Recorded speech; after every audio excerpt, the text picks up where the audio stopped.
আজকে আপনাদের সাথে শেয়ার করব সুরমা মাছ রান্না করব। এটা কিভাবে রান্না করি সাথেই থাকুন বন্ধুরা। আসসালামু আলাইকুম।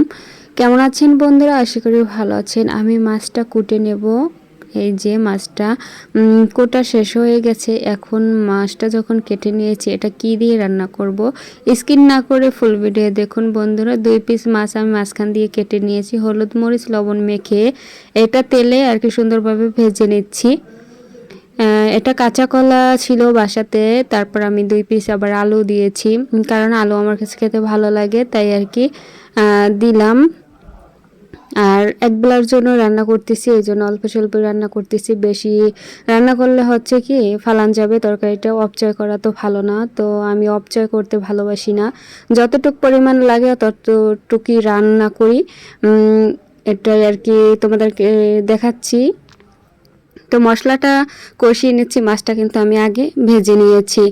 তো যাই হোক, মশলাটা কষানো হয়ে গেছে বন্ধুরা। ভালোভাবে কিন্তু মশলাটা কষিয়ে নিতে হবে। তারপর আমি আলুটা দিয়ে দিয়েছি। আলুটা কিছুক্ষণ আমি কষিয়ে নেব। আলু মশলার সাথে কিছুক্ষণ কষাবো, কারণ হচ্ছে একা একাই করতেছি, এই জন্য আর কি লাড়তে পারতেছি না। তো বন্ধুরা কিছু মনে করবা না।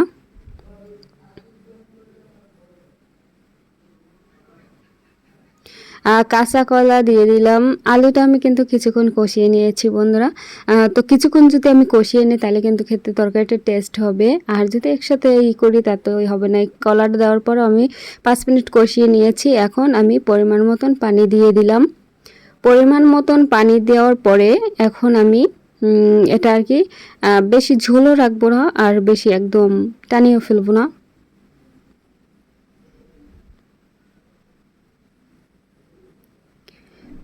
ফুটে আসছে। আমার চ্যানেলটার পাশে থাকবা তোমরা বন্ধুরা, প্লিজ তোমাদেরকে অনুরোধ করছি। আর অবশ্যই একটা কমেন্ট রেখে যাবা, আমি তোমাদের চ্যানেলে চলে যাব। আর নতুন হয়ে থাকলে আমার চ্যানেলটা পেজটা ফলো করে যাবা, আর হচ্ছে একটা লাইক দিয়ে যাওয়া।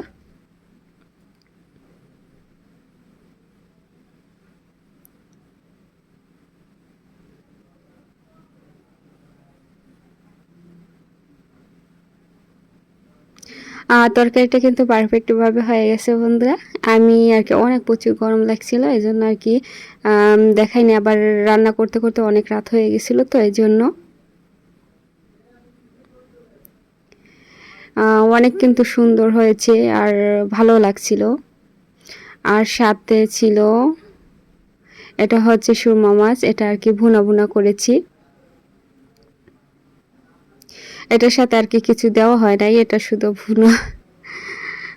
ভুনা করলে কিন্তু সুরমা মাছটা বেশি টেস্ট লাগে তরকারির চেয়ে, এই জন্য আবার এইটা আলাদাভাবেই করেছি। মাছটা ভুনা করা হয়ে গেল। এখন আমি মিষ্টি কুমড়া আর কি চিংড়ি শুটকি দিয়ে রান্না করব। কুমড়াটা কেটে নিয়েছি। এটা হচ্ছে আর কি চিংড়ি মাছ ভিজিয়ে রেখেছিলাম, কারণ এটা যদি ভিজিয়ে রাখি তাহলে কিন্তু ভালো লাগবে, আর বালুটা নিচে আর কি জমে যাবে, এই জন্য আর কি ভিজিয়ে রাখা হয়েছিল। এখন মশলাটা আর কি কষিয়ে নিচ্ছি।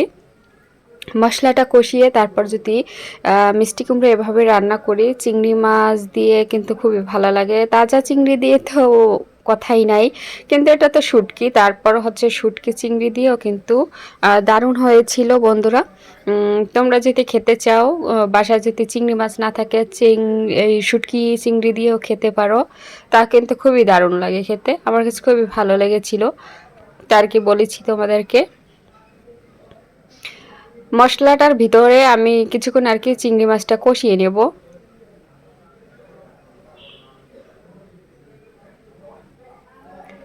কিছুক্ষণ কষিয়ে নেব, তারপর হচ্ছে মিষ্টি কুমড়া দিয়ে দেব। আমি কিন্তু কিছুক্ষণ কষিয়ে তারপর মিষ্টি কুমড়াটা দিয়ে দিলাম। এখন মিষ্টি কুমড়াটা ভালোভাবে আর কি মিশিয়ে নেব।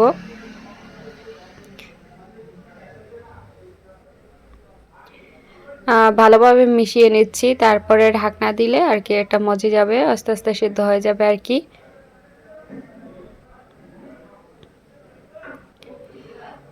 মিষ্টি কুমড়া কিন্তু অনেকভাবেই খাওয়া যায়, তো আজকে আমি এভাবে রান্না করলাম। কিন্তু আমাদের বাসায় মিষ্টি কুমড়া খুবই কম পছন্দ করে, হয়তো 6-7 মাস পরে তারপর খাওয়া হয় মিষ্টি কুমড়া একদিন। কিছুক্ষণ আমি কষিয়ে তারপরে আমি মিডিয়াম মতন পানি দিয়েছি। কারণ হচ্ছে এটা একদম ভাজা ভাজা করব না, এটা একটু ঝোল করব। যেহেতু চিংড়ি মাছ দিয়ে রান্না করতেছি, ঝোল করলে কিন্তু ভালো লাগবে বন্ধুরা। আর আমি যদি ভেজে রান্না করতাম তাইলে আমি এটা ভাজা করতাম। এখন আমি একটু ঝোল করব, তাহলে কিন্তু খেতে আরও টেস্টি হবে।